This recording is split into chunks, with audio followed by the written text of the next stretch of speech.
Hello, everyone. Welcome to the session of Data Analyst interview questions. So, in this session, we are going to talk about the frequently asked questions in our data analyst domain. So, let's start with the very first question. So, the very first thing, like if you are a data analyst, then what are the responsibilities of a data analyst? So, before talking about the responsibility, I would like to talk about the process which are included inside our data analyst process. So, let me just check the process. So, this is the data analytics life cycle. So, whenever you work as a data analyst in IT industry or any industry where data analysis process is required, using Excel tool or using Python tool or their own license tool such as H2O.ai is there, and K9 is there, and other analysis tools are there. Then the very first thing is like the objectives are given to you. So objective is nothing but just the business problems, the business related problem. So you will be given a set of questions and the sources for the data, where you have to fetch data from multiple sources, like whether it is a primary resource or it's a secondary resource. So an objective needs to be completely understood by a data analyst. So once you understand the objective, then you need to understand the data as well. Like, is it making a relevance according to your objective? Because sometimes what happens, uh, if I want to check out the sale of my product from for the last 3 months, but if I'm getting the data only for the last 1 month, then it is not fulfilling the objective which I want to which I want to answer, right? So I need to understand the data according to the business problem given to me. Once I understand the data, so there are multiple steps we need to tick when we understand the data. So is the data is complete, right? Is the data is fetched from the right sources? Is the data is up to date, right? And is the data like in which format the data has been provided? So it's a CSV file, or it's a JSON format file, or the data is fetched from your server. So we need to understand the data, right? Now, once we get the data on our platform, then we have to perform some sanity checks, that is coming under the data cleansing process and the data transformation process. So data cleaning is you are checking the total number of missing values, the outliers. Is there any irrelevant value in a particular column? Are the data types of each column are relevant? So if I talk about the column called revenue, so revenue is a numerical column, right? So is the revenue column is having the right data type in my data set? And coming to the data transformation, then we need to check like whether I have to transform the data. So if I'm having a variable called a gender variable, right? So gender is having so let's say I'm having only two entries in the gender variable, that is male and female. So I cannot plot any visualization on a categorical variable. So what I have to do, I have to transform it. So what I'm trying to say here, so if I'm having a variable gender, or if I'm having a variable sex, so I have male, I have female, male, female, like that. So what I have to do, I have to convert this variable into a numerical variable. So right now it is a categorical variable. Right now it's a categorical variable. So as a data analyst or as a data scientist, it's my keen responsibility to convert all those variable into a numerical variable, because we have to build the models at the end, and model cannot understand at category. Model can understand only the values, because inside your machine learning process your bits are being processed, right? 0 1 0 1, like that. So what I'm going to do, I'm going to encode, or I'm going to transform this variable into a continuous variable or a numerical variable. Okay. So or it's a ordinal variable where you set the orders for male and for female. So let's say I'm transforming male as 0 and transforming female as 1. So 0 1 0 1. Now this particular variable I will rename it. So let's say gender underscore transform. So this is the column name now. Gender underscore transform contains the binary outputs, or binary numbers. Okay. So 0 and 1. So 0 represents male, and 1 represents female. Now it can be processed into your model building, or you can easily create a visualization what type of visualization you can perform. You can create on this one. There are a lot of visualization for your continuous variable, for your categorical variable. Like we have scatter plot, we have box plot, we have whisker plot, we have violin plot. Okay, so for that you can easily choose any set of visualization techniques to understand. So we have a parameter called hue. So hue is nothing but it's just a parameter where you filter the entries in your visualization by giving a categorical variable as a parameter value to this hue parameter. So hue for me, let's say if this is a hue parameter value, so whatever the visualization I'm getting, then hue, what hue will be allowing, like this will be for male color and this will be for female color. So there will be two different colors in this particular visualization, which hue is allowing me to do that. Okay, so apart from that, if we see back the data analysis life cycle, once you cleanse the data or once you transform the data, then you have to do the data enhancement. In the data enhancement, you need to check with, like, whether the data is fulfilling the objective or is there more data required to complete the process. Okay, so in that case, you need to check out the data enhancement. And then once you have the fully massaged data, like after cleansing and after transforming, then you perform some data analytics operations. In the data analytics operation, we are going to discuss in few questions in the next slides. And once you apply the data analytics question, you do the data visualization. So there are two ways to answer a business problem. Okay, there are two ways. One is the visualization approach. One is the visualization like approach. So decision making can be done using visualization or by statistical analysis. By statistical analysis. So if you're computing average value, you're computing median value or mode value, or if you're computing quartiles, right? The same thing you should see in visualization. Okay, so there's not much mathematics involved in a data analyst process as compared to the data scientist process, but still some statistical knowledge is required. We are not running the deep statistical analysis on the variables, just to quick checks like what is the average value, how many values are being repeating. We basically used to say sanity checks, right? In sanity checks, we are basically checking the count of the data. Okay, we are checking the minimum value, we are checking the maximum value, or we can check the average or standard deviation. Is the data is showing variance, okay, according to the population data. Once you do the statistical analysis, so that is also called analysis by numbers. Okay, you get the numbers and then you interpret those numbers.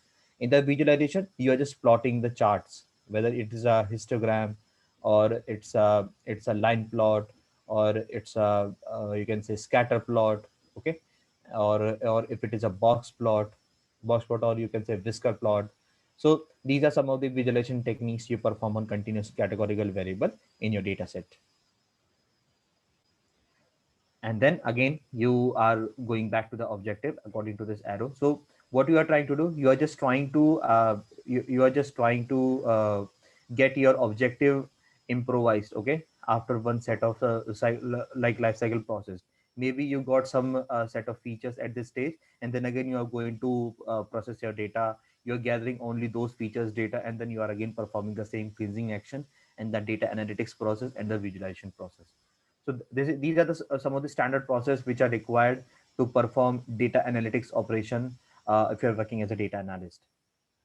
Now, when you're a data analyst, then a few things I want to clear at the starting. So, data analyst works on Excel also. They work using any programming language, Python, okay, or they can also use R. But that is very specific to any particular industry. But in the most of the cases, we use Excel a lot, and so you should have a good command on Excel operations. Okay, like we have pivot there, we have groups there, so you need to have that understanding. Sometimes we have the job openings like the Python data analyst, so you should have a good command on NumPy library, on pandas library, because pandas is mostly used for the data analytics operation because it has a lot of libraries. Like we have group by, okay, we have apply functions, and we have describe function is there. So pandas have that capability to visualize your data, to understand your data in depth, to find out the insights. So it's very easy to analyze your data using pandas in Python. So we have like a lot of openings in market to having like for a Python data analyst, for the Excel data analyst, or sometimes you might have heard about the BI analyst, that is business intelligence analyst. So few companies also license some open source tools or some tools which require license. That means the paid license. Like we have H2O.ai, we have Data IQ, we have Kinaim.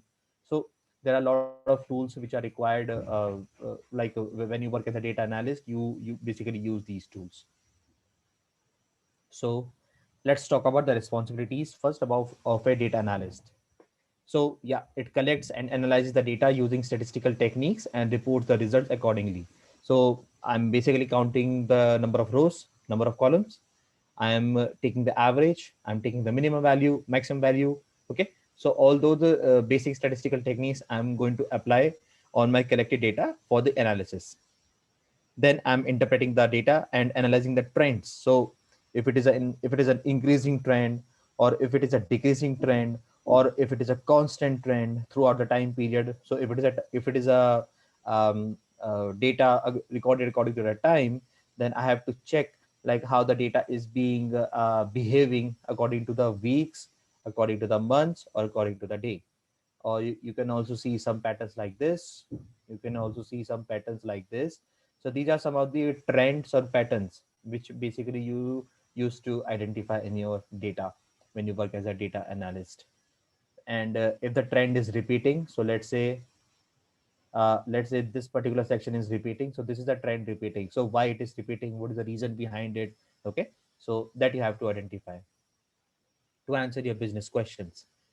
Establishing the business needs together with the business teams or management team. So if the business team is having the question like why this trend is increasing, or why the graph is increasing only for the first 15 days of the month, and why the graph is decreasing for the next 15 days of the month, then you should know the reason behind it, because there might be other factors which are playing a keen role for the increment of the sales at the first 15 days of the month. And you should also know the reason or the factors behind a declination of the sale for the next 15 days of the month. So I'm just taking this example for your understanding. Like why, like so business team is going to ask these questions to you, and then you have to find out the answers. So what you're going to do, you're basically going to compare this y variable, this x variable with other variables also. So basically in pandas, we have a function called pair plots. Okay. So if df is my data frame, and if I run this command df.pairplot, so what it will be doing, it will be creating a bivariate plot. It will be creating a bivariate plot of each continuous variable with another continuous variable. You will see some set of plots where you are going to see, okay, yeah, that this is increasing like this, or this is decreasing like this, something like that. You will see in the pair plot functionality. So establishing the business needs, yeah, finding the opportunities for improvement in existing processes or areas. If you think that there's some improvement required in that area, then you can also pitch those improvements, definitely. And data set commissioning and the decommissioning. If the data set is like if it is showing some relevance, it's a good validated data, then you can commission it or you can discard the data. Following the guidelines and processing confidential data or information. So it's very important when you are processing the confidential data, because you might be doing analysis on the transactional data, right? In the transactional data, you have a lot of variables for a customer, which is very important to handle. So you cannot expose that data to everyone. If you have the access to that particular database, then you are keen responsible to handle that data. You should make a copy of that data before doing any analysis, because if any change happens to the parent data, then it is going to create a problem for you. So always make a copy of the data and do your analysis, so that you can always make a relevance between your population data and a sample data. Okay. So that's a guidelines, some set of guidelines which every company basically used to give. And examine the changes and updates that have been made to the source production system. This is very important point. Okay. So uh, every day your EDA team, okay, not EDA, I will say ETL.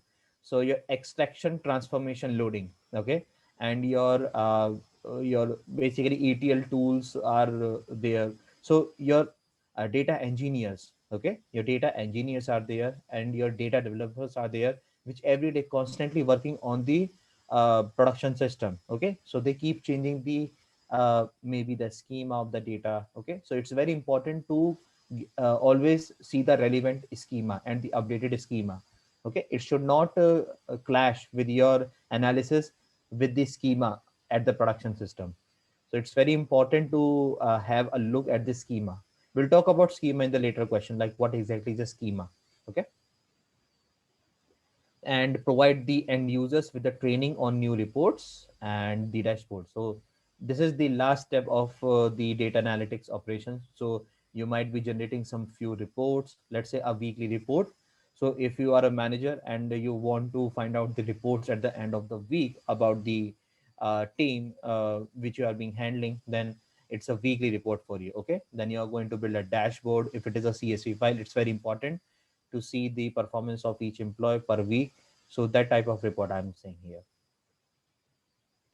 Assist in the data storage structure, data mining, and data cleansing. We'll talk about these terms. Okay. So writing some key skills required for a data analyst. So let's talk about the very first thing. So statistics is required. Yes, you need to find out the mean, median, standard deviation, okay, variance, your quantiles, okay, that type of analysis. And if it is slightly related to your machine learning process also, then the distribution also, distribution of each variable. Okay, distribution of each variable, whether it is normally distributed, whether it is skewed towards the left or towards the right skewed. So that type of analysis is required when you are performing the data analysis process. The second is the data visualization tool. So once you do the numerical analysis, you can do the visualization analysis by selecting multiple charts. Like we can use scatter plot, we can use box plot, we can use pie charts, and we can use violin plot. So there are a lot of plots under the visualization documentation for any particular tool. You can easily check out on Google source. You will find out multiple types of plot for your features in your data set. Then you have the big data processing framework. So if you're working in a pipeline of your data processing, then that type of knowledge is also required. So we have Apache, we have Kafka, we have like the understanding of Hadoop system is also important. And your apart from that Hadoop, we also have one more which is basically the uh, like the upgrade version of Hadoop. You can say Spark. And if you're working on the databases, then you need to see that whether the schema is having any change in those databases. So that type of understanding is also required. In the data warehouse, data warehouse is nothing but just the collection of the tables. Okay, collection of the tables at one particular place. So that is a data warehousing. So in the data warehouse, the tables are basically managed by the data warehouse properties only. Okay, so you don't need to. It's like a library. It's like a library in a college or library in a school. If you want to find out a particular mathematics book, then you will only fall into the mathematics section, and then you can find out your relevant book which you want to study. And then you have AI. So if you are working as a data analyst using Python programming language, then you can implement machine learning models on top of that. So that comes under your AI. And yeah, that is a machine learning only. And if it is required to mine your data more, so if you want to find more insights which you have not seen at the starting stage, then under data mining skills you can find it out. You can use the univariate analysis, you can do the multivariate analysis, or you can do the bivariate analysis under that. And yes, any programming language you are using to perform your data analyst operation. So we have Python, or if you are working in a product based company and if they are having the tools, then you can use those tools for your analysis. Now once you do all the processing from first step to the ninth step, then your final results are there in the form of reports. Those reports can be your visualization reports or the CSV format file, which your business team basically trying to understand according to the object given to you. Okay. So that is some of the key skills required for becoming a data analyst. Okay, so knowledge of reporting packaging, which we just discussed, ability to analyze, organize, collect, disseminate big data accurately, the ability to design a database, construct data models. So if I'm saying ability to design a database, that means we require some SQL knowledge also. Okay, if you are writing a query, you should know how to create a table. You should also know how to merge the table, joining the database. Okay, according to the primary key and the foreign key for each data, and then good understanding of statistical packages. If you are working um, on mostly on the, let's say I'm talking about the medical data. Okay, in the medical data, lot of our to like our packages, our programming packages, your SAS are mostly used to, for example, I want to compute the drug efficacy of any particular medicine. So there are a lot of packages under R and SAS to find out the drug efficacy. SPSS is there, and yes, the most loved Microsoft Excel is there. And then effective problem solving, teamwork is required. Definitely a good written and verbal communication, so that you can easily communicate with other team members. Because see, what you have to do in data analyst, the major part is you have to ask questions. Okay, you have to ask questions, and you have to answer those questions also. So if you are asking the relevant question, then answer will also be hidden in the same data. Okay, so that type of communication is required with other team members. And then excellent answering queries, reports, and presentations. So it's very important to do a proper presentation of your analysis or the reports. So storytelling is also one of the important, you can say, aspect to show your results to your team members. So we have Tableau, we have ClickView, even Amazon is also having its own visualization tool. Okay, so even in Excel, you can visualize your results. Why Excel is not much used? Because it cannot handle large amount of data. That's why Tableau comes into the picture. Okay, or we have other BI tools. BI tools, which your Microsoft is basically giving as a service. So if you have the instance, you can easily practice it out. And the ability to create and apply the most accurate algorithms to data sets for finding the solutions. So the data analysis process, we just checked in the first question only. Okay, we are collecting the data, and then we are analyzing the data. So in collecting the data, are we having some missing values? If we are having some missing values and outliers, then we need to perform some set of steps to remove those missing values or to deal with those outliers. Okay, in the analysis of the data, basically you are just trying to improvise your data by running multiple models on that, or by doing some model checks on the data during the analysis, so that it is meeting your requirements. So that comes under analysis of data. And then we have to create the reports once all the process is finished. So if I tell you the common points between data analysis and data scientist process, then the very first analytics, because we have some levels of analytics. Okay, so the very first is your, so let me just write it first. So from the starting, prescriptive analytics. Okay, before that we have predictive analytics predictive analytics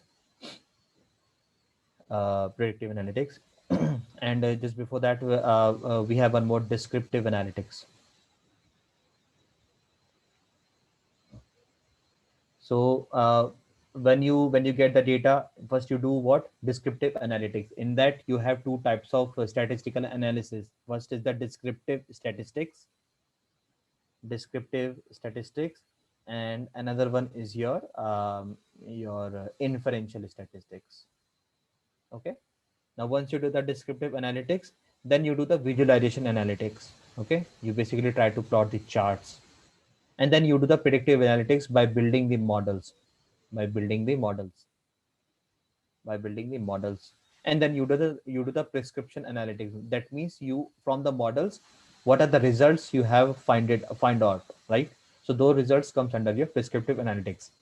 Like a doctor first analyze your problem, Then the doctor tries to analyze your problem through their own set of methods, like doing the x-rays and all. And then it will give you some, let's say, then it will ask you to go through some 1 week process or 2 week process of medication, and then the results will be in your hand. So just think in like other way also, so that you do not forget these levels of analytics. So that is the data analysis process. Okay, so let's start with the next question here. So, what is the data analysis process? So, under the create reports, this will come the problem statement. Then you have to plan what needs to be done. Then you need to see the data is being collected from all the sources. Then you perform your analysis operation, and then the conclusion. That is your results. So, problem. So identify the right question to solve. Okay, because very important to find out the right question. Otherwise, you will keep spending your time and then you won't be able to answer. It's very important to interact with your team members, to interact with the business leaders, to interact with your leadership. Like what exactly they wants to know from the data, or where are, like, in which section they are facing the problem. So how much or how many, there's a difference, right? Which category or group does this belongs to, right? Is this weird? So if this weird, that means is there any change in pattern, right? And which is the best options to choose. So these are some more set of the questions, okay, which is being asked to you as a, like, when you work as a data analyst, like why this is weird, which is the best option to choose. So if I'm doing a marketing campaign, whether I should do a traditional marketing, whether I have to do a digital marketing, and if it is a digital marketing, at which option I have to perform, like on the Facebook option or on the Instagram option or other methods to do the digital marketing, and how much I should spend on the marketing, how many team members should work in a particular process. So these are some of the set of the questions, right? And then you plan. You plan what data is needed to solve this question. That means the right amount and the right type of data. Where will this data come from? Is there access to the data? Will it needs to be collected? So you need to contact with your ETL teams. You need to contact your data engineers, your data modelers. Will there be sufficient volume of data to provide a robust answer? Very important question. Because if you have less amount of data and you can, and the business problem is, because every business problem has its own pros and cons, right? If you do not answer your question significantly, then your company may face problem in terms of revenue. And where and how will the data is going to be stored, right? So once you fetch the data, once you find out the results, where it needs to be stored back. Are there any ethical implications of collecting and using this data? So these are some set of the plans you need to check once you get the understanding of the objective. And then collecting, then storing the data securely. So data quality checks, that means is the data is given to you is having good quality of the data. That means the sanity checks. Understanding of the data, that means that the data dictionary I'm talking about here, the data dictionary. And then data dictionary creation. It's very important to create the data dictionary, because let's say today you are working on that process, but tomorrow you are not working on that process. Then the new member who is going to continue on that process should have the same understanding, or should have a similar understanding of the data. So it's very important to have a data dictionary. What is a data dictionary? So if I'm having salary as one of the column, if I'm having let's say credit card as one of the column, credit card is one of the column, then salary from the domain itself, that means the salary of the customers, and the credit card, that means the card number of the customer. So this is something, this is the data dictionary, okay. But sometimes we have the data from a different domain. So to understand the domain, you need to understand the variable meaning, okay. Variable, or you can say features meaning. These are called features basically in our processes. Because if you use variable, then the business leaders who are working with you may not be able to understand the variable, like the column is a variable, because it's basically your programming intuitive term or your mathematics term. But feature is something which basically represents your data. So in the analysis, you prepare your data, you manipulate your data, you do the visualization, then you perform the modeling, and then the validation of the findings. That means validating your data. Now, what happens in the validating of your data? the data which you have analyzed and then you make the final CSV report, that type of analysis needs to be compared with the testing data set. Okay, with the testing data set, like whether you have the same or the similar numbers in your if you ingest a new data to the same set of pipeline, are you getting the similar results or not?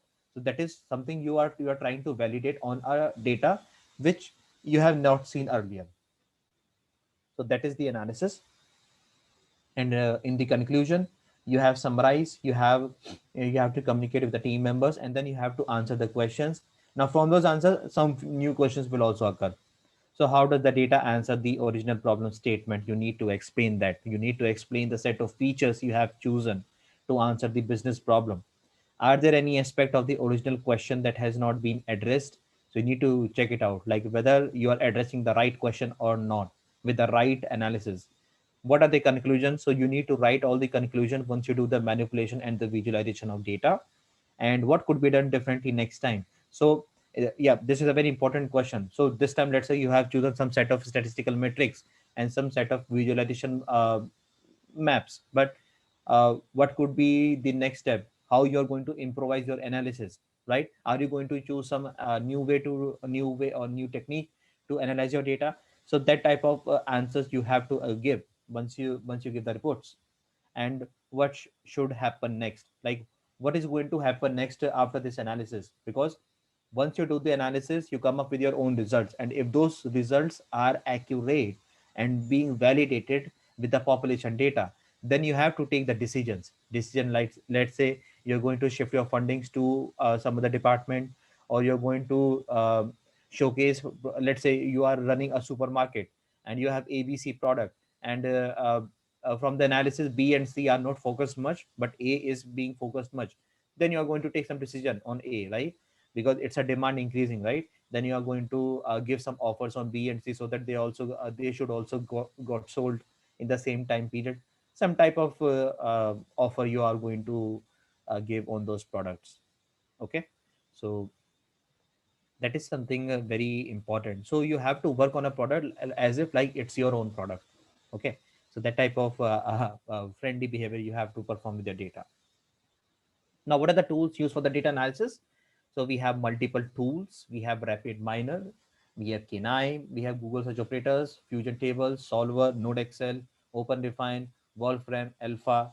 So no need to worry. So because not every company have the licenses for these tools. So we have, let's say this is a Rapid Miner. So you can also check it out on your own. So Rapid Miner, you can always request a demo if you have your own data and you want Rapid Miner team to analyze that data, or you can start on your own analysis. So maybe it might be giving you some 10 days or 15 days access to the Rapid Miner tool, and then it will ask for some license. You can have K9. Okay, you can also download K9, and you can perform your analytics. So these type of analysis you will see when you create your own plugins. So these are called plugins. Okay, so plugin is nothing but very important term basically I'm using right now, which I have also experienced in my professional career. So this is my data set. Okay, this is my data set, and I'm having one column here, salary. Okay, and I want to create a plugin. I want to create a plugin, and that should be a publicly exposed plugin. Okay, so if I'm going to implement this plugin, let's say it only computes mean, okay, on any set of columns or on a single column. So if this is a data, if I add plugin in between, what should be the next result? The plugin is basically trying to compute the average or the mean value. So it will be a single digit answer for me. Okay, so this is the flow here. So salary, let's say underscore csv is the file name. Let's say I have added a plugin, and this is the mean plugin. So it will give you one digit answer. So this is the flow. This is the data flow. Okay, that means where in future, whenever any column is going to come up here, this plugin will act as a function, and that function will return the answer in the form of a number, because mean is being computed on a numerical column.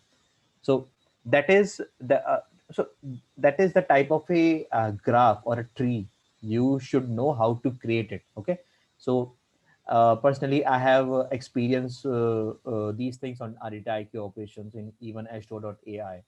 Very like fancy tools and very good tools which have everything inbuilt. Okay, you can develop these tools also if you are working as a developer for these tools. So I think it's from Singapore. So very good tool. You can also check it out on Google. All right.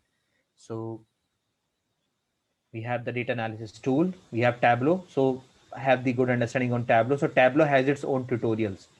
Tableau has its own tutorials. You can also walk through on those tutorials just to have the basic functionality, because Tableau almost deal with every type of data. Okay, it can connect with all the server databases. Very easy to connect. Okay, so that type of functionality is also required in you as a data analyst. Okay, so write the difference between the data mining and data profiling. So data mining, it generally involves analyzing the data to find the relations that were not previously discovered, which is called insight. Okay, once you do the insight analysis, or once you do the univariate or deep analysis of the variables, you are trying to find the relation. Okay, that means let's say for example, from 12 afternoon to 2 p.m. There's a sale increase. There's a sale increase, but I was not aware. I was not aware. What I did, I divided the time, like from the time shifting. I just analyzed the variable, each and every variable with my time variable. What I saw, there was a huge, there was some pattern. There was some pattern from 12 to 2. Okay, the sale was increasing. The sale was increasing, or you can say your revenue was increasing. What could be the possible reason? Because these are some of the lunch timings, right? These are the lunch timings, so definitely people will come out from their offices, or people from like people would be coming to your outlets and would be having good lunch, and then you are increasing the revenue. So at that particular time, you have to increase your workforce. You have to showcase your own packages, like that. So you are just mining your data. Okay, so in this case, the emphasis is on finding unusual records, detecting the dependencies. The dependency is on the time variable of other variables, right? So revenue is dependent on the time variable here, and analyzing the clusters.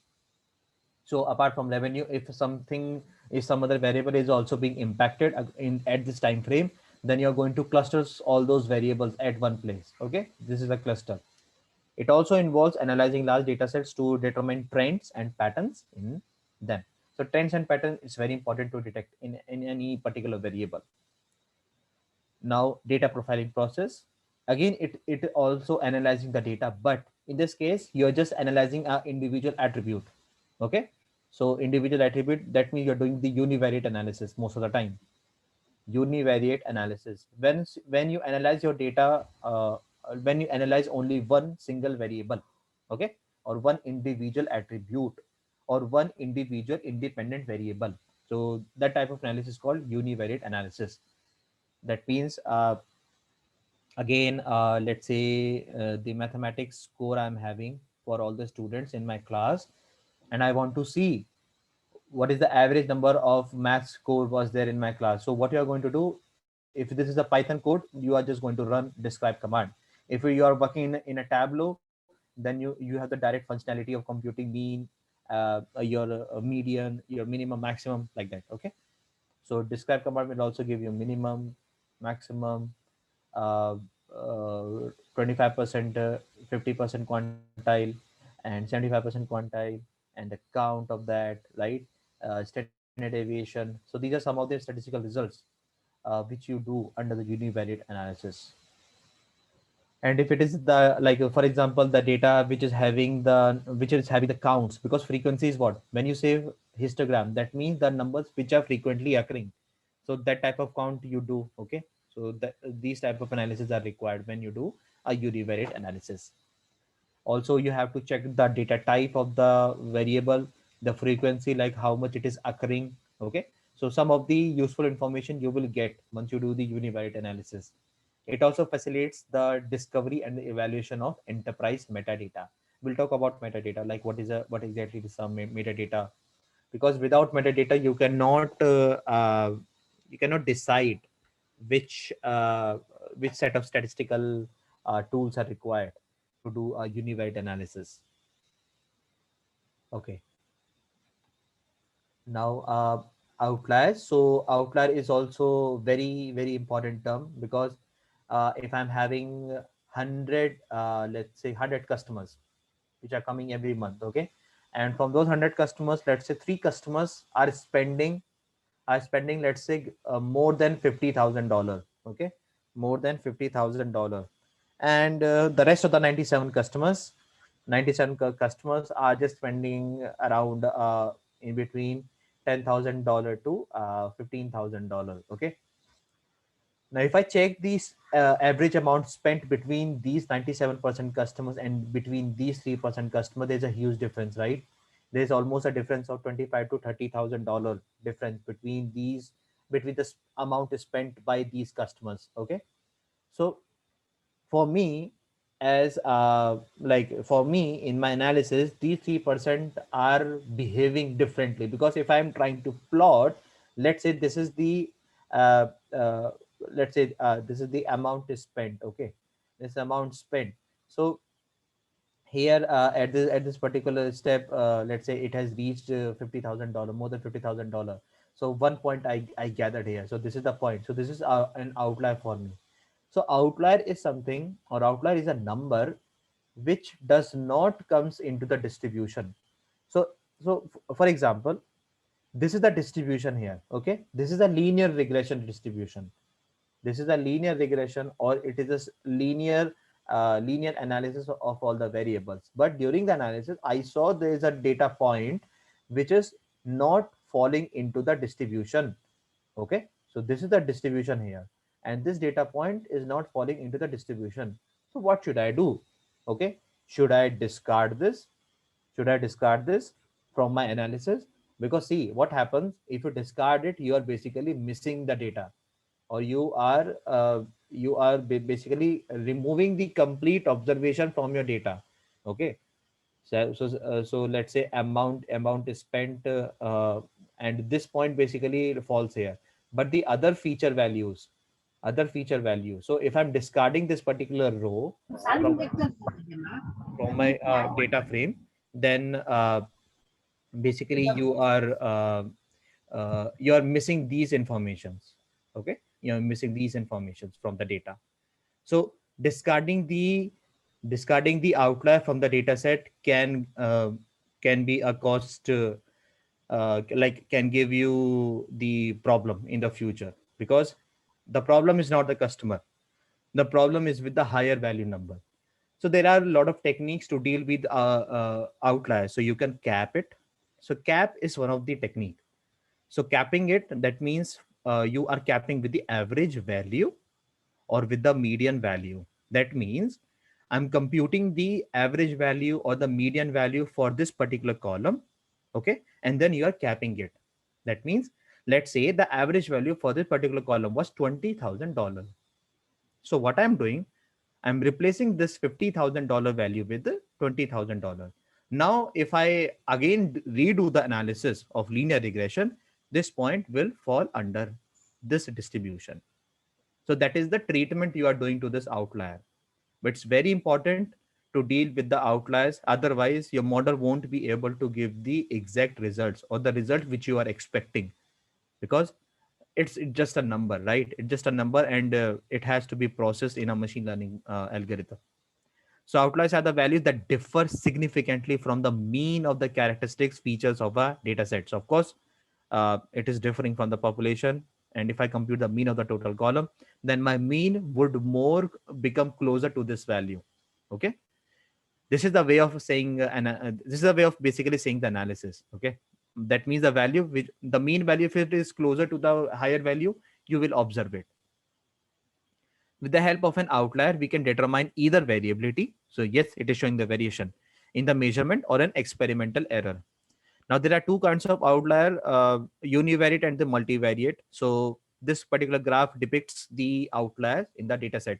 So if this was the data set, then this was the outlier which you have detected. Okay.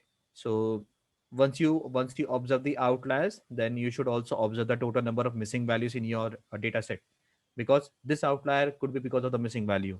Okay, so you need to find out the reason. Basically, you need to find out the reason between x and y axis. And if there are other variables also, z, p, q, r, just do the x of analysis with z, x of analysis with p, x of analysis with q, and with r respectively. And you have to see, like, if the point is still at the same position or not. Okay, so that type of experimental things you need to perform if you observe outliers in your data. Okay, so what are the ways to detect outliers? So explain different ways to deal with it. So the best method is called box plot method. Directly it will give you the outlier, because the outlier is the value, as I told you, which does not fall into the distribution of your data. So we have a method of 1.5 multiplied by interquartile range, okay, for the minimum position and for the maximum position. If the outlier is more than this range, if the outlier is more than this particular range in the box plot, that means a number which is not falling into this category. 1.5 multiplied by IQR. So IQR is nothing but just the quantile value, Q3 minus Q1. Okay, that is your IQR. Okay, and another is 1.5, uh, okay, I'll tell you from the graph itself. So just try to understand that in the box plot, according to this method, the value is considered an outlier if it exceeds or falls below 1.5 IQR. That is, if it is live above the top quartile Q3 or below the bottom quartile Q1. Because see, if you remember, or if you have done some normal distribution analysis in statistics, 50% of the data, 50% of the data falls between Q3 and Q1. This is a 50% of data. Okay, this is your 25% data, this is another 25% data. So what it is trying to say, that if I multiply this IQR with 1.5, then it will set some extreme point on the Q3 side and some extreme point on the Q1 side. If it is falling even apart from this range, that means those particular points are outliers. Similarly, after this point, these are called outliers. We'll see from the picture. And there is another way called standard deviation method, or you can say distance method, because standard deviation is nothing but just your distance only. So according to this method, an outlier is defined as a value greater or lower than the plus minus 3 of mean with standard deviation.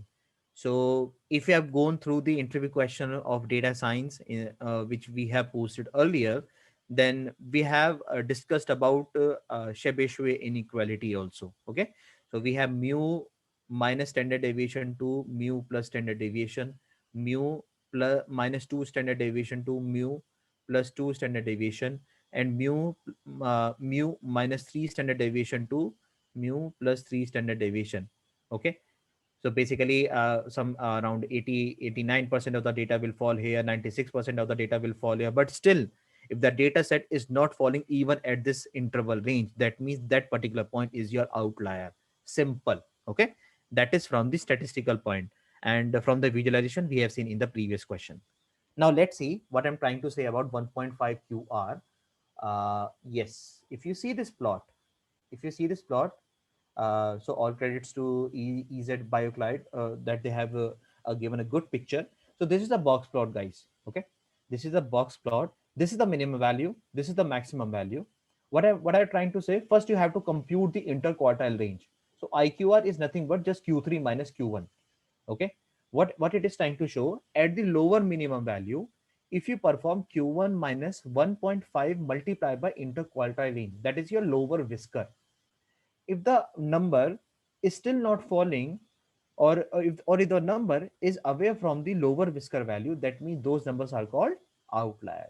Similarly, at the Q3 stage, or even just away from the maximum value, I'm just trying to find out the numbers which are not falling under the maximum value or not falling under the Q1 plus 1.5 of IQR. That means 1.5 of multiplied with the interquartile range. If it is not falling under this interval, that means those numbers are called outliers. So this is the statistical analysis of finding out the outliers.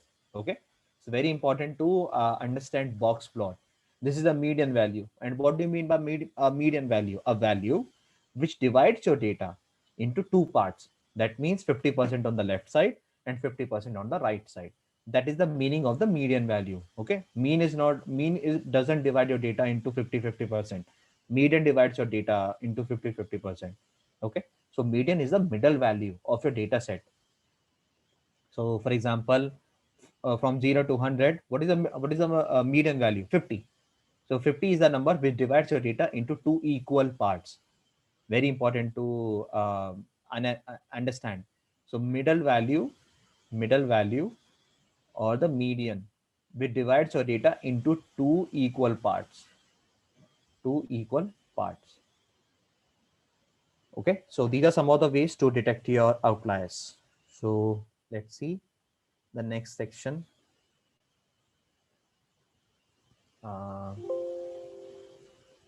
happen here. Okay, let me just start it once again.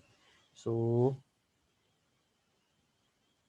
there we have detected the outliers, and then that is not going further. Um, just a second. 7, 8, 10. Okay. Yes. Okay. We have explained the outliers, and we have seen the box plot. Okay. On the current slide. Okay.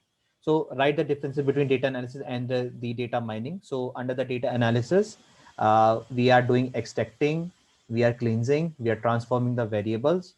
So another example of transformation of variables. So if I'm having a variable x, and I want to derive a variable from x, and that variable called y. So I'm having some numerical values here. So if I apply log on the x variable, I will be having the log transformed value of x stored in my y variable. That is called your transforming the variable from one form to another form. A best example. And then you do the visualization under your data analysis process to obtain the useful and important information from the data. Okay, and under the data mining, what is happening? You can also you say it as a knowledge discovery in the database. Okay, that means at a database level you do the mining. So huge quantity of knowledge are explored and analyzed to find out the patterns and rules. So there are some set of rules at the data mining level also. So both are having the different process here. Okay, so but still, at the end we are doing the extracting, cleansing actions are there, transforming models, and then visualizing the data for our analysis. Okay, so that is your basic analysis. So let's see the next slide. Let me check what is wrong with this. Um, Okay, so what do you mean by data visualization? So the term data visualization refers to the graphical representation of the information and the data. Okay, that means the box plot is there, scatter plot is there, Okay, line plot is there, or a histogram plot is there, pie chart is there. So some set of tools which you use to represent your data. That means you're basically giving the pictorial picture of the data. Okay, if you're having, let's say, 1 million rows, if you're having 1 million rows, how can you analyze your data in just 5 minutes? Because it's a 1 million rows. By just plotting it. Okay, by just plotting it and setting the axis size, you can easily check it out, like what does your 1 million data says to you, by plotting some pair plots, or by doing some bivariate analysis in that data set which is having 1 million size. So data visualization tools enable user to easily see and understand the trends. So after doing the visualization, if it is like this, or if it is like this, or if it is like this, so this is an increasing trend, decreasing trend. This is an increasing, decreasing, and then increasing trend. Okay, or if it is like this, if it is like this, so this is called a seasonality. So seasonality is a pattern which basically used to repeat in a time frame. And then you detect the outliers, you detect the patterns in the data through the use of visual elements like charts, like graphs, and the maps. So if you are working with the geospatial data, very important. If you are working with the geospatial data, then you are trying to create the maps of the data by using the library. uh, Under GeoPandas, you have the libraries, you have the functionalities you have Folium to create the maps of the data.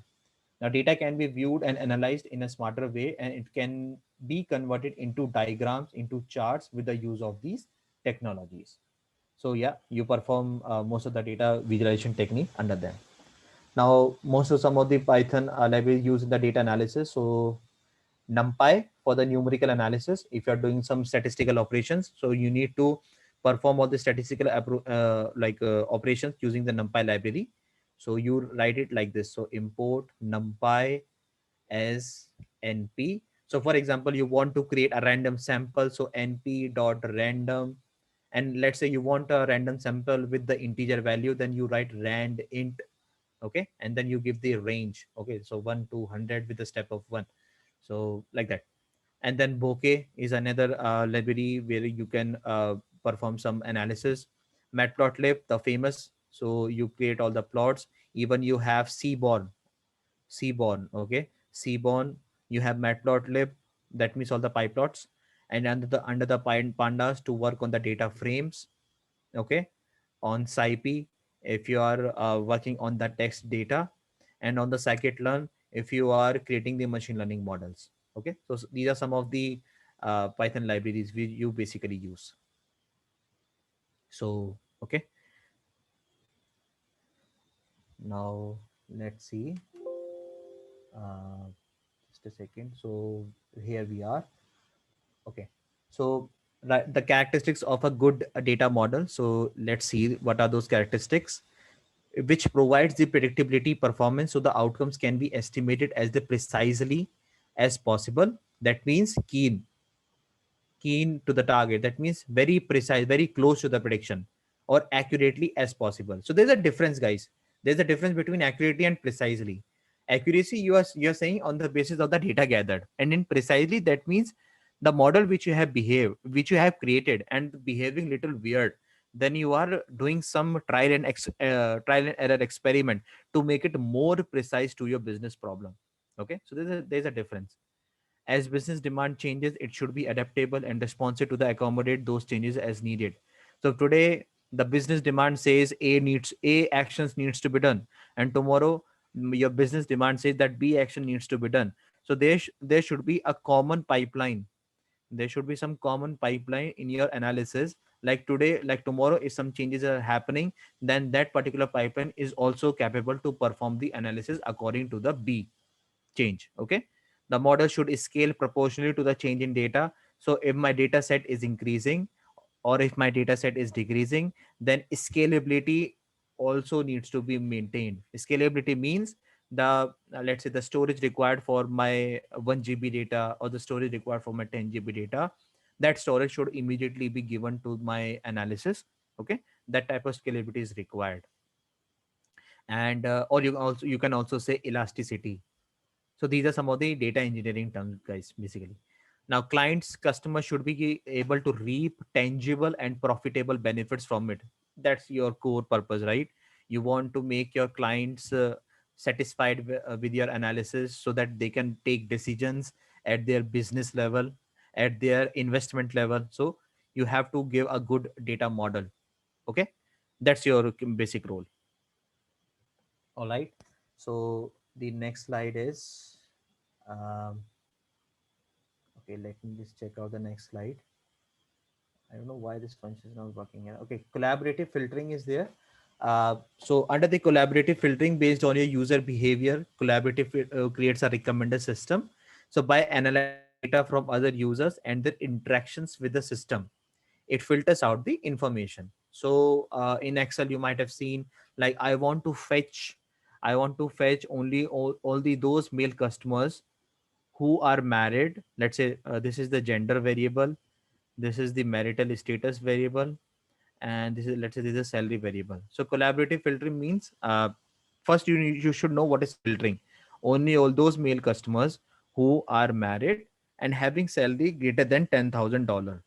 So this is first the your filtering. What happens in collaborative filtering, when you collaborate this filtering with other filterings also. Now if I want to target all those customers only, so tomorrow if I'm going to gather the data which are your male customers, then I would recommend something to those customers also. Let's say I have given some recommendation to the existing customers here, but tomorrow if some new customer which is a male customer and who is a married customer and is also having a salary greater than $10,000, the same recommendation I would give to this customer also. Okay, to this customer, to this M2 customer also. So that is your collaborative filtering functionality. It basically recommends to this M2 customer, which happens on Amazon today. Recommender system, basically it recommends you the products. When you buy some product, you get other recommendations as well. So by collaborative filtering has three major components: user, items, and interest. So collaborative filtering can be seen, for instance, an online shopping sites when you see phrases such as recommended for you, and you can check it out on Google. You can check it out on Amazon for this. Okay, so let's see the another question. Okay, we are on 12. Okay, so what do you mean by time series analysis? Another important question, because we have seen a lot of examples using time, right? So in the field of time series analysis, you basically deal with the sequence of data, because this is a series, and series is what? It's a sequence, correct? In pandas, in Python, basically, pandas deal with two types of objects. One is the series object, and another is your data frame object. Another is your data frame object. So instead of just recording the data intermittently or randomly, analyst records the data at regular intervals. Okay. So if you're running a supermarket, I want to see what is the time interval where my sale goes up, or what is the time interval where my sales goes down. So you record your data according to the regular time intervals over a period of time. For example, for a year, you are recording the data so that you can take important decisions, important actions for the next year to increase the productivity, to increase your revenue. It can be done in two different ways, in the form of the frequency and at the time domains. Very important. Okay. And as a time series analyst, it has a broad scope of application. It can be used in a variety of fields. So today, time series analysis is basically happening in almost every field only, right? So in the statistical field, at the signal processing, econometrics. So these are the domains. In the weather forecasting, when you say that tomorrow it's going to rain with the probability of 97%, that means you're 97% sure that tomorrow it is going to rain, but still 3% is the error. So earthquake prediction is there, right? And in astronomy also, definitely you must have visited some astrologers also to ask about your horoscopes, right? And in the applied sciences. So that is your time series analysis analyst role. Now, what is the pivot table? Right, is usage. So guys, if you have gone through your Excel, if you have learned about the functionalities under Excel, we have a lot of we have a basically a function called pivot table. So what pivot do? it it makes your task a little easy. Okay, it tries to group your data. It tries to, after grouping your data, it aggregates your data. Okay, so one of the basic tool for data analysis is the pivot table. Very important. In pandas, also you can create your own pivot table. We have the direct function pivot. Okay, we have the direct function there, pivot dot pivot. With this feature, you can quickly summarize your large data set in Microsoft Excel or Python also. Okay, and using it, we can turn columns into rows and rows into columns. That is your transpose in Python. So I'm just giving you the comparison. Okay, in Excel you can perform this, in Python also you can perform it. We have the direct functionality dot t. If you give to the data frame in Python, you are just transposing your rows into column and column into rows. Okay, and furthermore, it permits grouping by any field. Column, very important here, that column should only be a categorical column. It's not just all the column, only the categorical column. For example, gender. Okay, for example, product category. Okay, for example, truth variable. Okay, a truth variable which is having only two inputs, yes and no. Okay, so on the basis of yes, you can group your data. On the basis of no, you can group your data. It is an extremely easy to use program, since you just drag and drop rows and column headers to build the reports. If you have used Excel, you might have known these things. Okay, but if you are coming to the data analyst job as a programmer also, then you should know how to create a pivot table or how to group by your data set by just using a direct function called group by, and under that you give the data column name. Now pivot table consists of four different sections: value area, row area, column area, and the filter area. Filter on what basis? Okay. So filter, let's say you are doing some aggregation on the basis of average, on the basis of mean, median value. Okay. That type of aggregation I'm talking about here. Now, what are the advantages of using version control? So if you are working on Git also with other team members, it's important to use the version control. So it is also known as source control. Now, version control is the mechanism for configuring the software. You're basically configuring your own work. That's it. Recording the files, data sets, or the documents can be managed with this. So today I'm working on the version 1 data. Okay.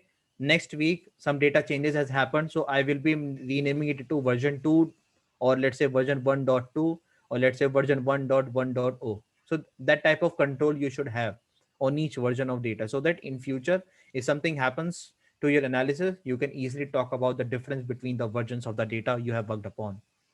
Now, analysis of the deletion, editing, and creation of the dataset since the original copy can be done with the version control, as I told you about here, in V1, V2, and V1.1.0.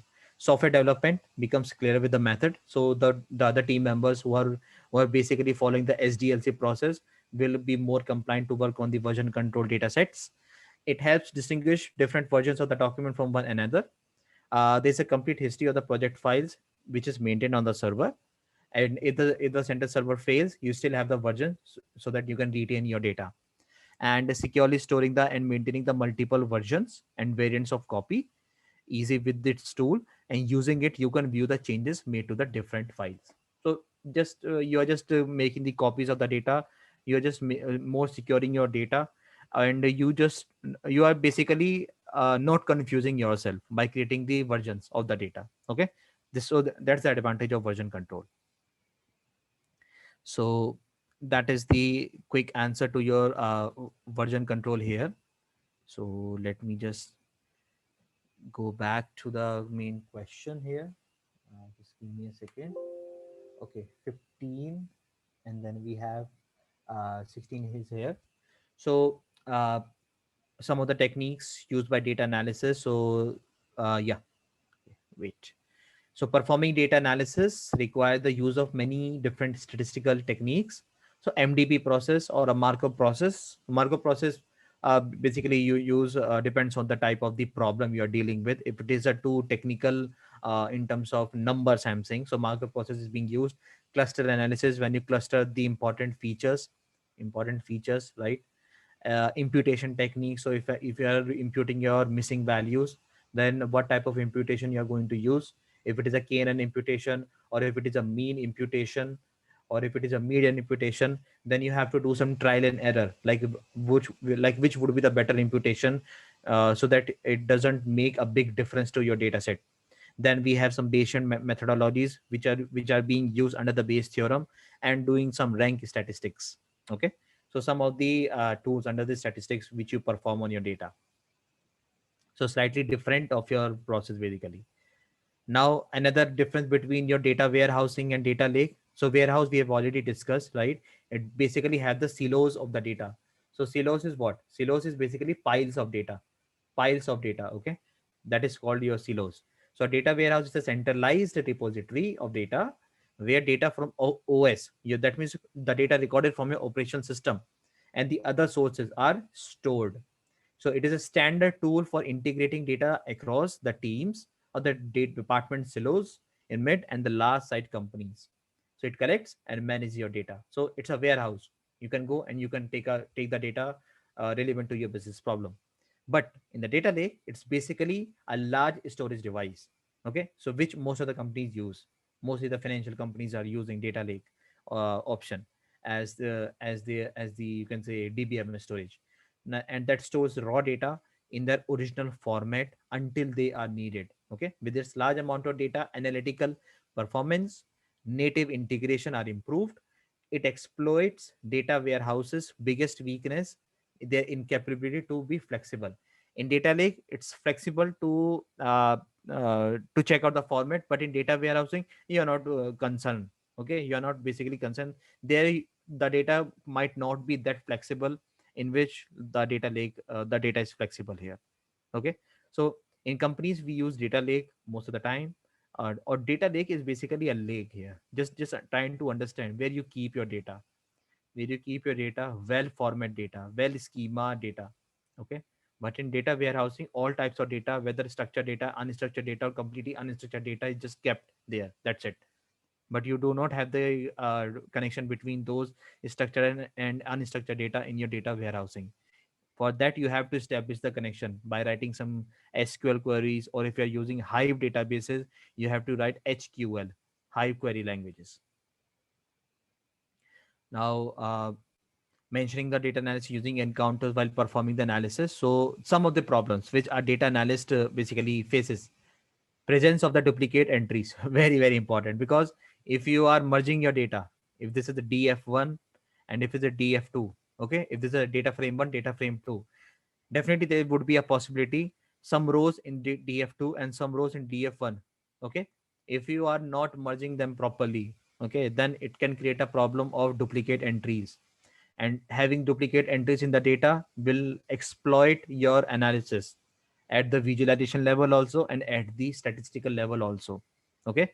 Spelling mistakes of the data, that means if it is a character variable in your data, then you need to check whether you are having the right spelling of the right amount of or the right data. Reduces the data quality. So that's why I was saying data quality is very important to check. If you're getting the good quality of data, then your analysis would be more good. If it is a bad quality of data, then you have to make it first a good quality, and then you have to do the analysis. If you are extracting data from a poor source, then this could be a problem, as you would have to spend lots and lot of time cleansing the data. Definitely, it's a right thing. Yeah, because see, you would be might be doing some web scrapings. Okay, web scraping you do in Python to directly fetch the data from the website. You can't expect a .csv file or .tsv file, or even if you're having a JSON format file. Okay, JSON format is nothing but just a key value pair. It's just a key value pair. That's it.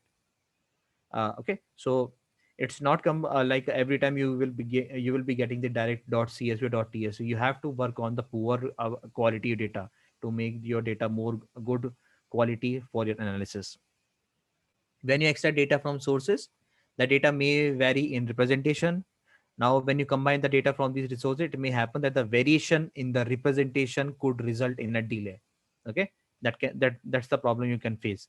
And if there's an incomplete data, that means not complying to your objectives, then there could be a problem to perform analysis of data. Of course, you cannot perform the analysis with incomplete data. So you have to dig more, you have to search more, you have to do some R&Ds, right, to get your data. What is KNN imputation? So that is one of the way to deal with your missing value. So to impute the missing attributes which are imputed by the attribute value that are most similar to the attributes whose values are missing. Okay. So KNN is one of the algorithm in machine learning. When you find out the K nearest neighbor, so this is the value here, and we have some points here. Okay, I will compute the difference with this, and with this.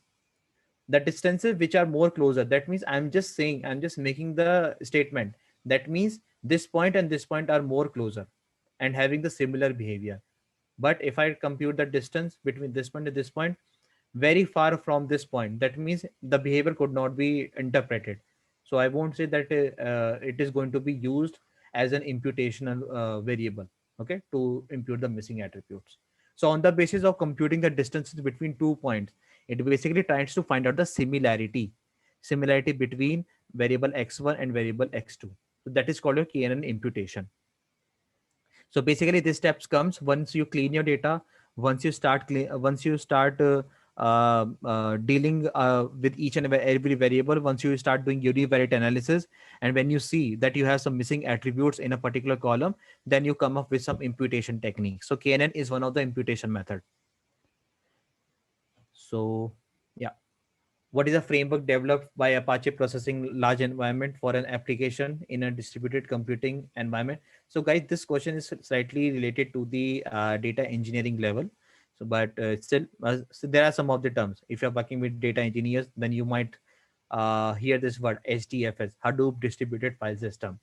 We in Hadoop we have some file systems which can keep the copy of, let's say, df1 here also, here also, here also, and then you perform some pipelines on this. So if this fails, it will keep running. If this fails, it will keep running. If all these three like fails, then there will be some layer which will keep the processing, you can say, keep running. So it's basically, it's a data engineering question here. Yarn, yet another resource negotiator. Map reduce functionality, which is again a functionality of Hadoop systems. Okay. Spark, which is an improvised version of Hadoop in memory data processing. We have Pig, we have Hive, which are basically the data processing services using query. Okay, like in the previous question I have talked about HQL. If you're using Hive databases, HBase is there, out is there, Apache Drill, Zookeeper, Uzi, Flume, Solar. So yeah, these are like closely terms related to the data engineering level. Okay. So as a data analyst, you are not much concerned, but yeah, if you work with a data engineering team, you will come across with these terms. Okay. So now what is A/B testing? So again, A/B testing we have discussed in the previous sessions as well. So A/B testing basically when you do some trial and error experiment. So let's read it here. It says statistical hypothesis testing. It is one of the statistical hypothesis tool also for a randomized experiment with two variables A and B. Okay, it is also known as split testing. It is an analytical method that estimates the population parameters based on the sample statistics. That means you are computing the sample statistics for A and computing the sample statistics for B. This test compares two web pages by showing two variants A and B to a similar number of visitors, and the variant which gives better conversion rate wins. So if you are computing the sample statistics on A, sample statistics on B, and to a similar number of visitors, like the number of visitors are same in A also, and the number of visitors are same in B also, then you have to see like which technique converts better. Like if A is converting better than B or B is converting better than A. So basically the goal is to find out the best converter, like who can gives you the more better revenue in terms of conversion. So that is called your A/B testing by computing some sample statistics on each category. So there is an example: if you have a banner ad on which you have spent an ample amount of money, then you can find out the returns of this investment. That means the customers who are clicking on those banner ad, how many customers are clicking on the banner ad. Okay, so on the basis of the click rate, okay, through the banner. So sometimes the banner comes on the top, sometimes the banner comes on the bottom on the right side, or sometimes on the like the banner comes on the left side. Okay, so that is the testing. That is let's say this is the A testing, this is the B testing, and this is the C testing here. Okay, so that is your A/B testing here, guys. So and the different types of hypothesis testing is there. So if you are doing some statistical analysis on the groups of the data, so you perform t-test. So basically t-test is used when the standard deviation is unknown. That means you don't know how much your data is showing the variation with respect to the distances from their mean value, and the sample size is comparatively very small. So t statistics is used. You calculate the t stats value, and then you take your decisions. Chi-square test is there. ANOVA is there, basically, which is the analysis of your variance. So this kind of hypothesis testing is used to analyze difference between the means in various groups. So what ANOVA say, you have a group 1, you have a group 2. So what it tries to do, it tries to find out the significant difference between group 1 and group 2, a mean significant difference between G1 and G2. That is your ANOVA here. And similarly, we have the wedge t-test. It is used to find out the test for equality of means between the two population sample. So if you remember the question from data science interview question, we talked about the sample and the population. So if I'm fetching the sample from the population, then it is the representative of my population. So it should have the similar meaning which my population is also having. Okay, it should have the similar variance which my sample is also having. So showing the same similarity between sample and variance, like in the sample and the population, it's very important to have the similar numbers. And we have Let me show you this. Okay.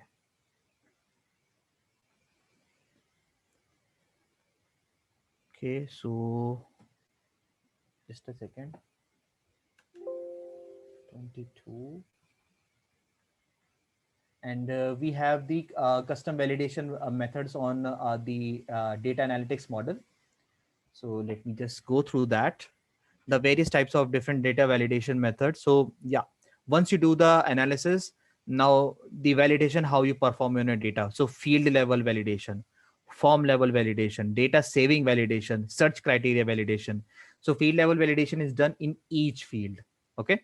Form level validation is done once the user completes the form before a save of the information. Okay. Data saving, that means once you save your data, how it is being changed in your database records. So that type of validation. And search criteria, the type of validation which is relevant to the user to match what the user is looking for at a certain degree. It is to ensure that the results are actually returned. So if you are searching something in your data, having thing in a mind that yes, this would be fine, very easily searched in the database, then it should come up, right? It should be returned on your search query. So that is the validation you do. So today you are merging df1, df2, df3, df3, and you know that 100 variables will be stored once I join these three data frames. So on a search query, I should know the variables which are in the df3 should come up, should be returned as my answer. Okay. So that is your data validation checks.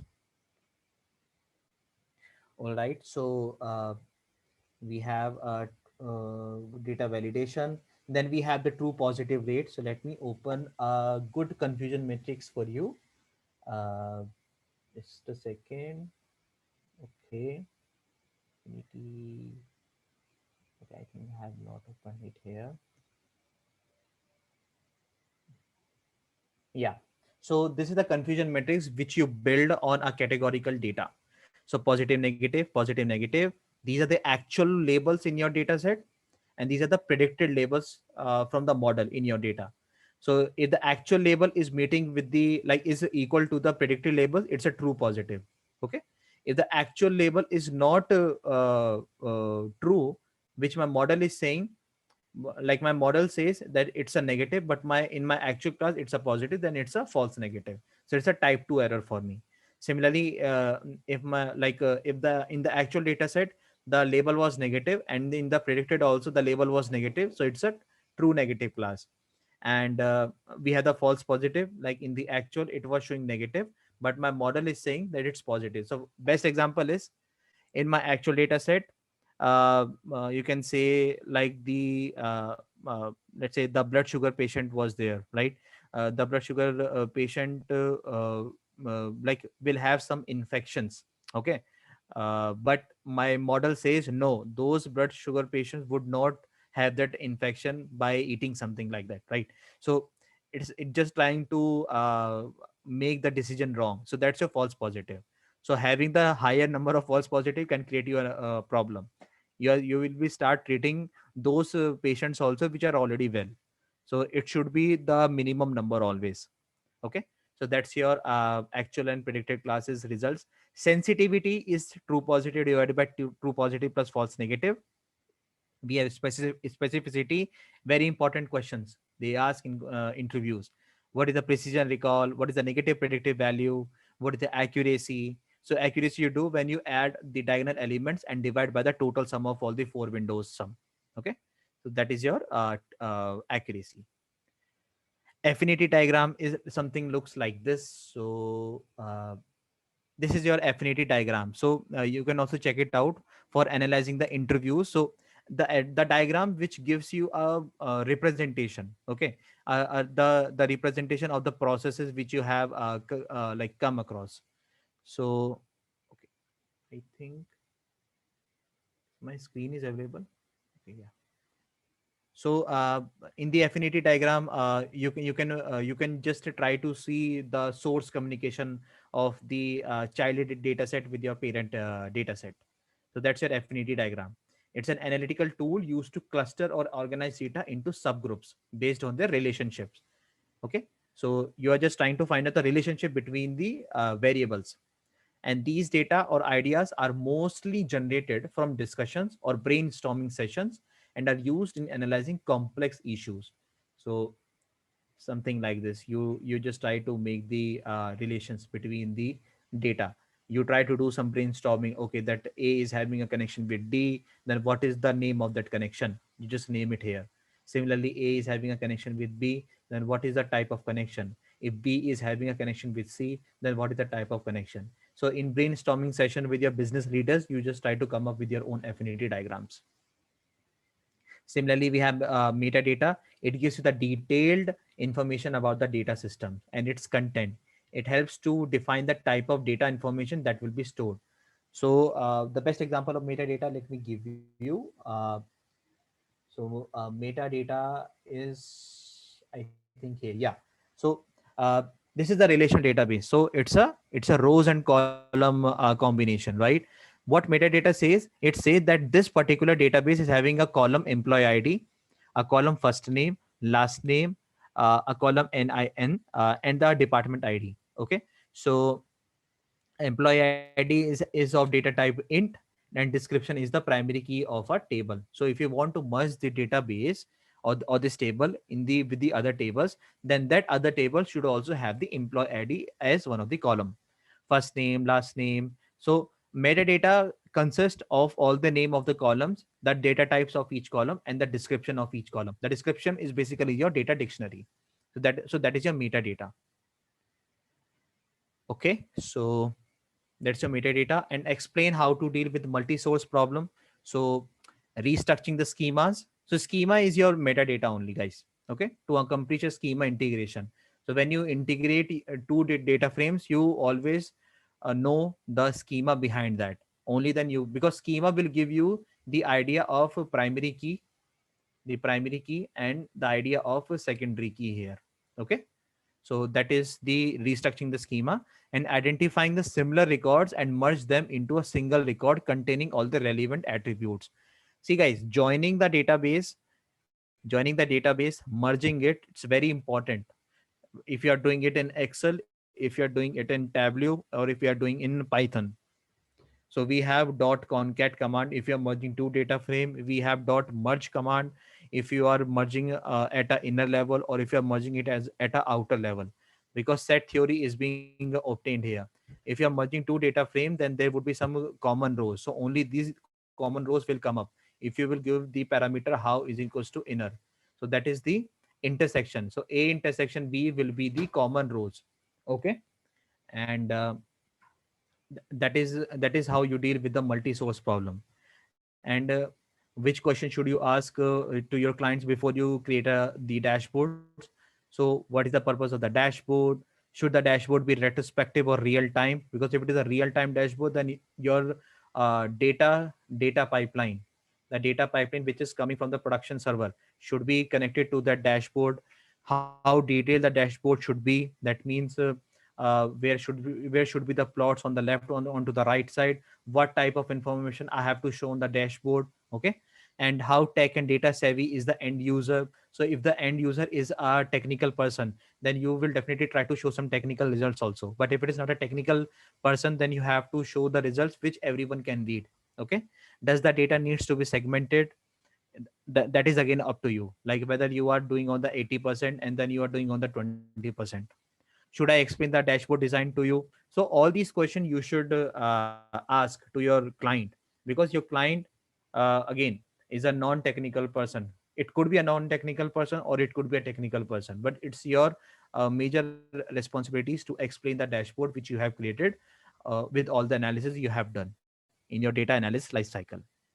And again, why is KNN used to determine missing numbers? Because as I explained you, to compute the differences between, or the distance between 2 points x1 and x2, and it gives you the similarity. It gives you the similarity, and it says that x1 and x2 are of the same behavior. Okay, similarity means same behavior. Both are having the same behavior here. And what is the difference between linear regression and logistic regression? So again, these are the your machine learning algorithms. So regression analysis is performed Okay, so if the target variable is known here, so here is the target variable, and here we have the target variable. The only difference is here we have the target variable which is continuous in nature. That means a numerical variable. But in the logistic regression, the target variable is your categorical variable. That means a variable which is having categories inside it. So it requires independent variables to be continuous. It can have dependent variable with two categories or more than two categories.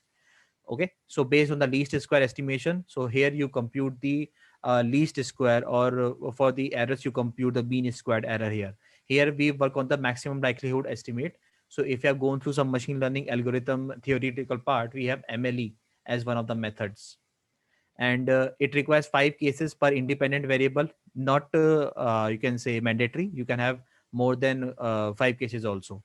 And in logistic regression, you require at least 10 events per independent variable, because it's a categorical variable, so each category should have minimum 10 events. It is aimed at finding the best fitting straight line where the distance between the points and the regression lines are error. And here you have to find out the binary outcome, like we just saw in confusion matrix. In the confusion matrix, we have seen the results for each category, like how many results are matching with true positive, and the positive results from the predicted results, or the predicted from the models.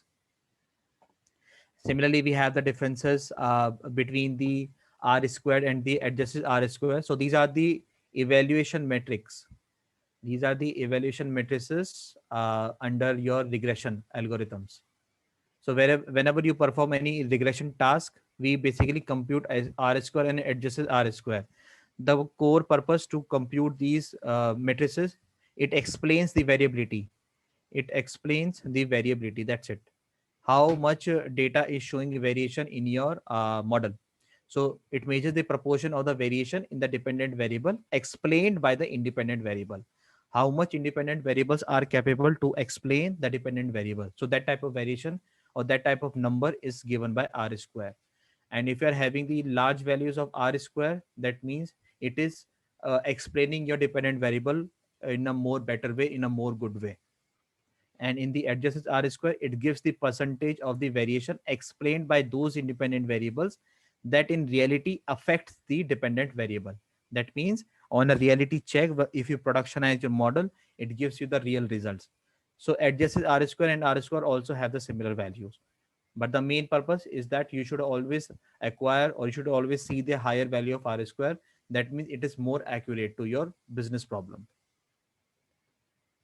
And in the pivot table, we have seen it different sections. So you can say these are the functional parameters. So if you are implementing pivot, then inside those functional parameters, these are called functional parameter, or you can say arguments.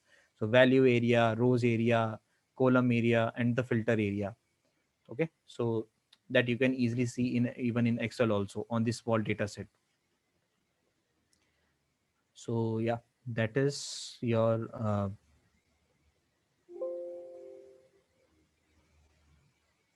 okay. So that's all we have for today.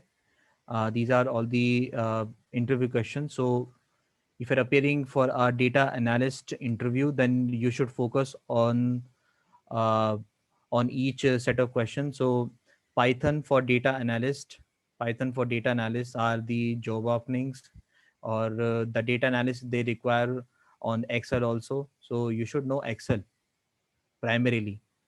Primarily, Excel is very important. Then you can learn any programming language to work as a data analyst in multiple sectors. So yeah, that's all for the day. So all the best. Thank you.